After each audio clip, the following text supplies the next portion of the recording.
Good morning, students. Today we are going to start Flamingo first chapter. The name of the chapter is The Last Lesson, written by Alphonse Daudet. Alphonse Daudet was a French novelist and short story writer.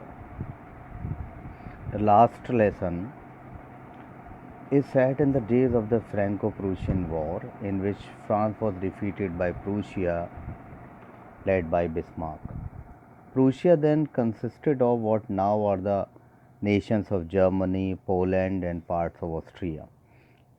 In this story, the French districts of Alsace and Lorraine have been passed into Prussian hands.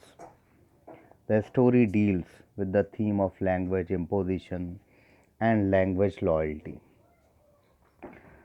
This story, students, highlights the pain that is inflicted on the people of a territory and its consequence by taking away their right to study or speak their language, their own language.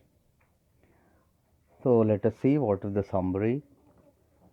There is a student named Franz. He started for school very late that morning actually. He was very afraid of being scolded because his teacher M. Hamel was to question them to the class on participle, and he did not know even the first word about them, about the participle. First, he thought of running away and spending the day out of doors. The warm, bright day, the chirping birds, and the Prussian soldiers drilling on in the open field back of the sawmill were all tempting. But he resisted his temptation and hurried off to school. On the way, there was a crowd in front of the bulletin board near the town hall. Watcher, the blacksmith, asked Franz not to go so fast. He assured Franz that he would get to his school in plenty of time. When he reached his school, generally there was a great bustle when the school began.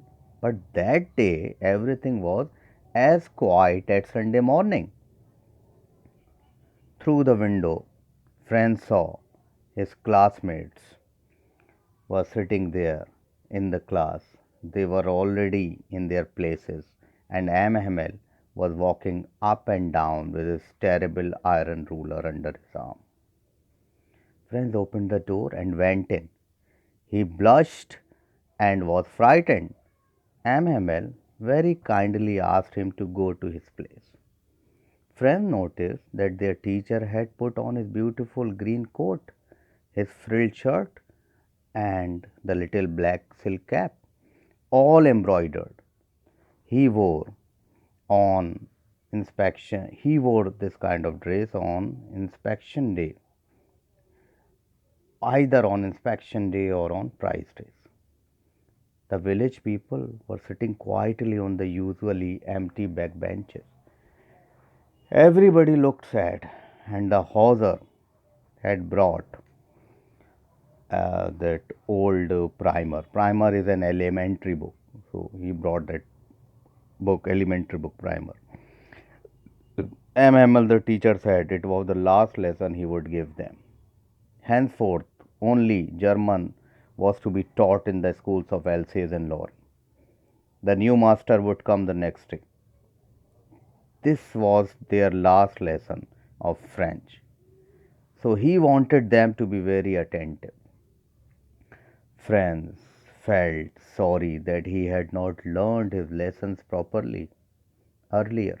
The idea that M. Hamel was going away made the narrator forget all about his ruler and how cranky he was.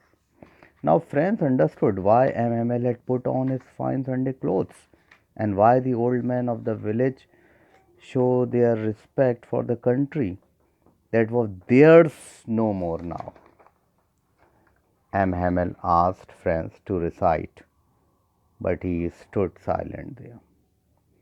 The teacher did not scold him. He confessed that his parents and the teacher were at fault. Then he talked of the French language, the most beautiful language in the world, the clearest, the most logical language. He asked them to guide it among them and never forget it. Their language was the key to their prison, he told. Then they had lessons in grammar and writing. The pigeons were cooing very low on the roof. Friends thought if they would make even the pigeons sing in German. All the while, MML was sitting motionless in his chair and gazing at one thing or the other. His sister was packing their trunks in the room above if they had to leave the country next day. After writing, they had a lesson in history, and the babies chanted their elementary lessons ba, be, boo. Even old Hauser and postmaster were crying. All at once, the church clock struck 12, and then the midday prayers. At the same moment, the trumpets of the Prussian soldiers returning from drill sounded under the windows. MML stood up. He wanted to speak, but something choked him. He got so emotional. Then he took a piece of chalk and wrote on the blackboard, as large as he could, Viva la France. After this, he stopped and leaned his head against the wall.